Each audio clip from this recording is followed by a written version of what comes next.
Well, hey folks, FatGuyFliesRC. All right, second flight ever of the 1400mm PITTS version 2 from FMS, sent to me by FMS, part of their Black Friday sale.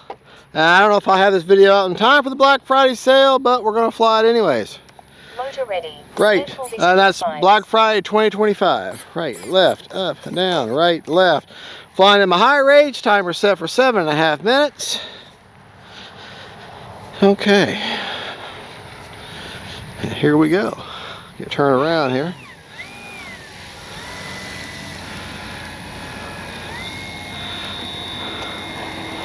Remember, you want to do your best to do a 3-point landing with this thing.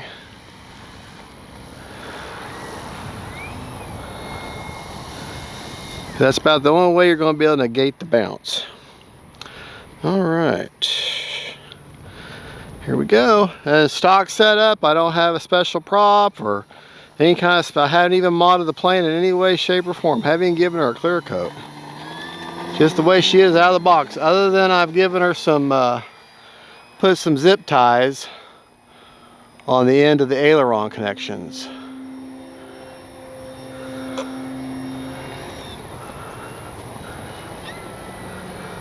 Time remaining 7 minutes.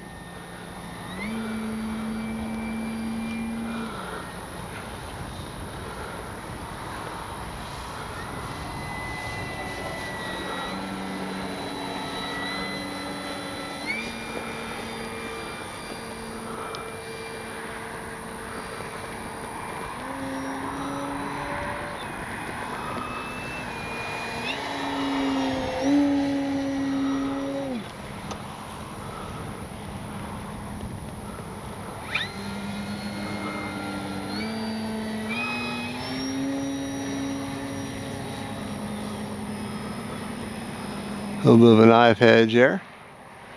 At least we got some clouds today.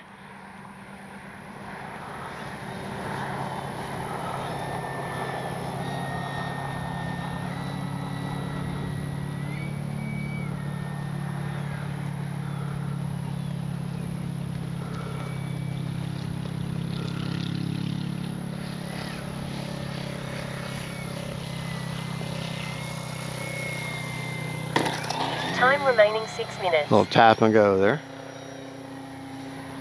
Take it up, spin it.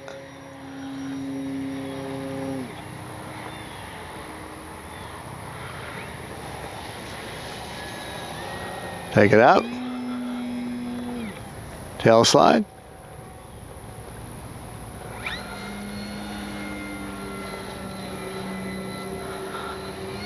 That was a half throttle roll there. 3/4, well, maybe it's still half throttle. A little bit of a snap roll there. Beautiful day to fly.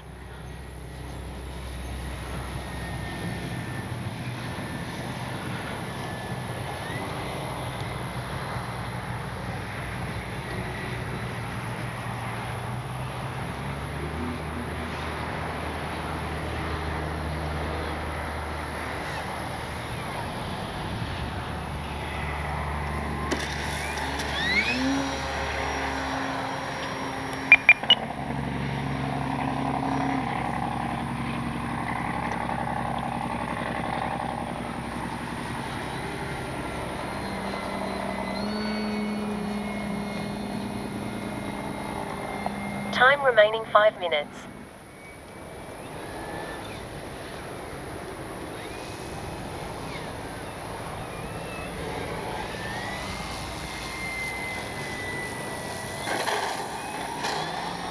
There we go.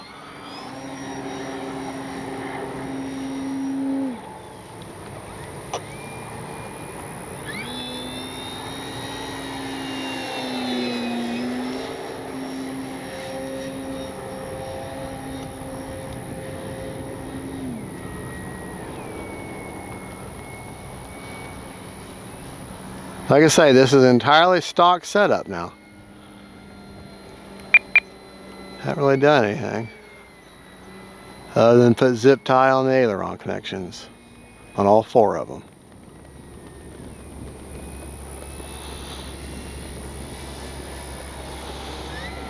Take it up. Wing over. Time remaining 4 minutes.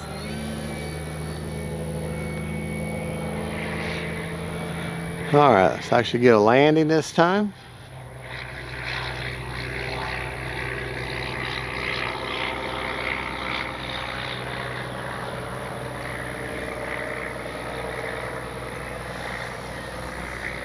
Remember, throttle is everything, folks.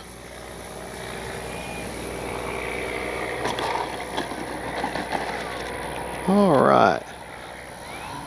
Now the PITTS can be, or biplanes in particular, can be very hard to land because they have such a tendency to bounce. But if you'll try your best to hold off on letting the plane touch down right before where she would stall, and let that tail kind of pull you out of the sky. You're almost trying to get the tail and the mains to all touch at the same time, thus the 3-point landing. All right. Just a little bit. All right. Now you're going to get that tail up, then drive the plane. Or a knife edge away there.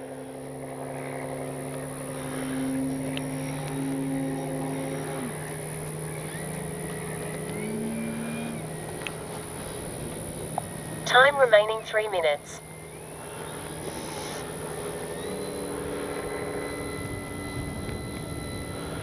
Yeah, I'm not doing anything too spectacular today, just kind of flying around, enjoying the beautiful sky and this beautiful Central Florida winter day.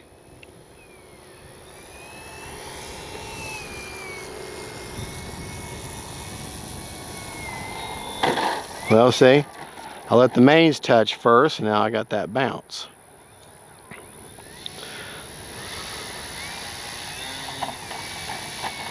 Let's get a few landing drills in.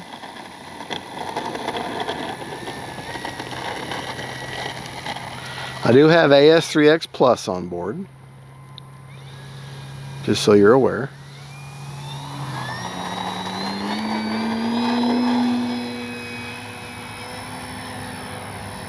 Go out here to the road. I love the colors. That red and white starburst.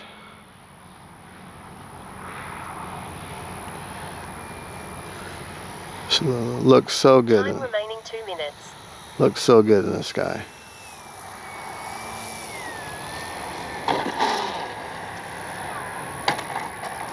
There. Well, the second landing in that was better.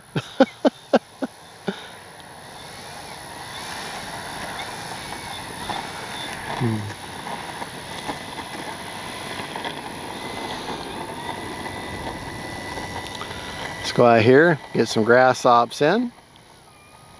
Pull up elevators. I'm traveling in the grass there. All right, this plane actually does surprisingly well in the grass.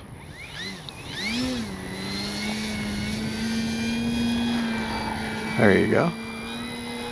Get her up in the air.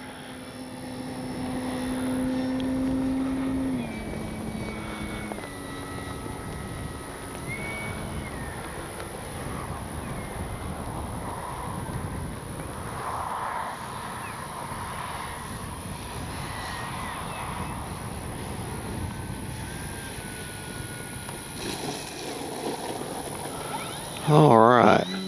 Let's see if we can repeat that same process now on the pavement, or on the geotech. 1 minute. All right, it'll be our last takeoff and landing.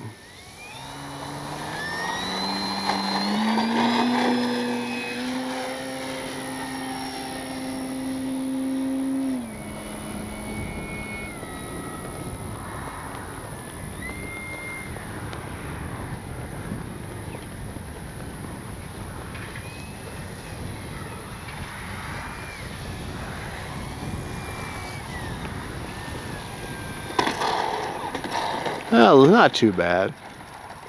Not too shabby. She will ground loop on you.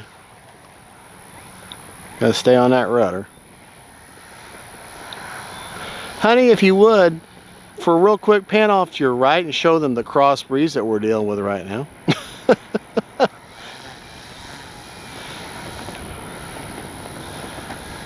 All right. Something else this plane has that I haven't really talked about.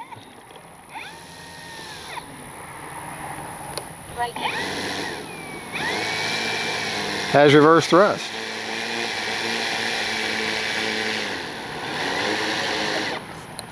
Motor off. Hit the PITTS. All right. Likes it. We only had 20 seconds left. Our taxiway is not perfectly even. That's why she's sitting like that. But let's go over our rates, which are pretty simple. I don't have landing gear. I don't have flaps. I don't have retractable gear. So all we have, and I flew in my high rates the entire time. Ailerons are 100%, 40% expo. Elevator, 100%, 40% expo. Rudder, you guessed it, 100%, but with 50% expo. My AS3X settings, you have to have throttle cut and gauge in order for them to show. That's a safety thing. The gains are one-time gains, and my on roll pitch and yaw is 34, 44, and 60. Okay, priorities, all at 112 on roll pitch and yaw. I didn't do anything with heading. Stop lock, all at 50, and I didn't do anything with the release rate. Gains are set at one-time gains. Flew in my high rates, and my timer was set for 7.5 minutes. We have 20 seconds left, so 7 minutes and 20 seconds, or 27 minutes and 10 seconds we flew. We go to the battery back here. Okay. Just kind of hand-eye coordination I got there catching that. Real quick before we check the battery, let's go over CG. CG, basically you got this top doubler up here, this plastic support piece, and if you just kind of feel underneath there, which I thought I had some, no, I'm sorry, it's this back one, this back support piece here.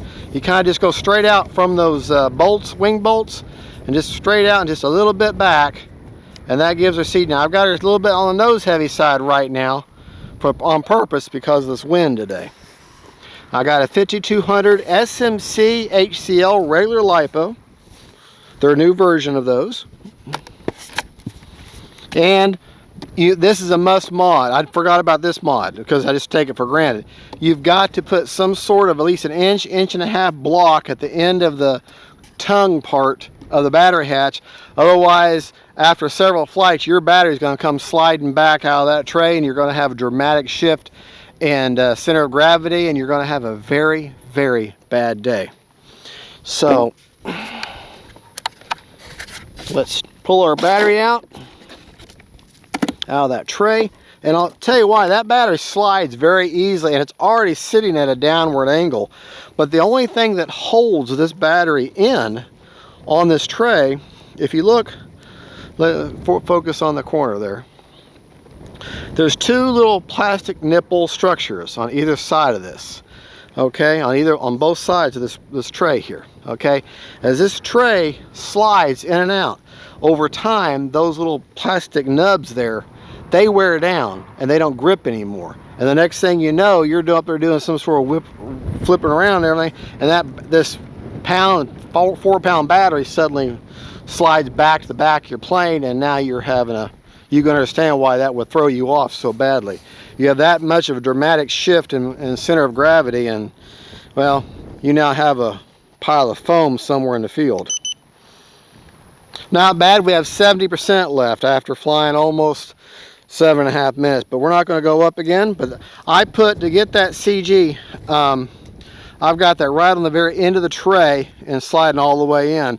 And where I've got that brace, I kind of have to do that. So I could put a 4000 in this and maybe get a more of a level CG. But with this wind, a little nose heavy is a better deal. So, all right, well, there you go. That is the PITTS 1400mm from FMS. FMS, thank you so much for the plane. It's a great performing plane, very aerobatic, fun to fly. But like I said, I haven't done anything crazy. I haven't put like real high-end servos or done anything weird with it. You know, I just got stock set up and I gave her max travels mechanically that it had. I haven't bought that. I know what Model Aviator says, you put a 16x8, I think, XOR prop on there and you'll get more performance out of it. Haven't done that. I would like to. I'm thinking about it. But for right now, I just want to show the plane the way as it is, as you, the normal buyer, would get it out of the box. And she does just fine. I've got a Spectrum receiver with AS3X Plus on board, obviously. And all I flew in was my AS3X today.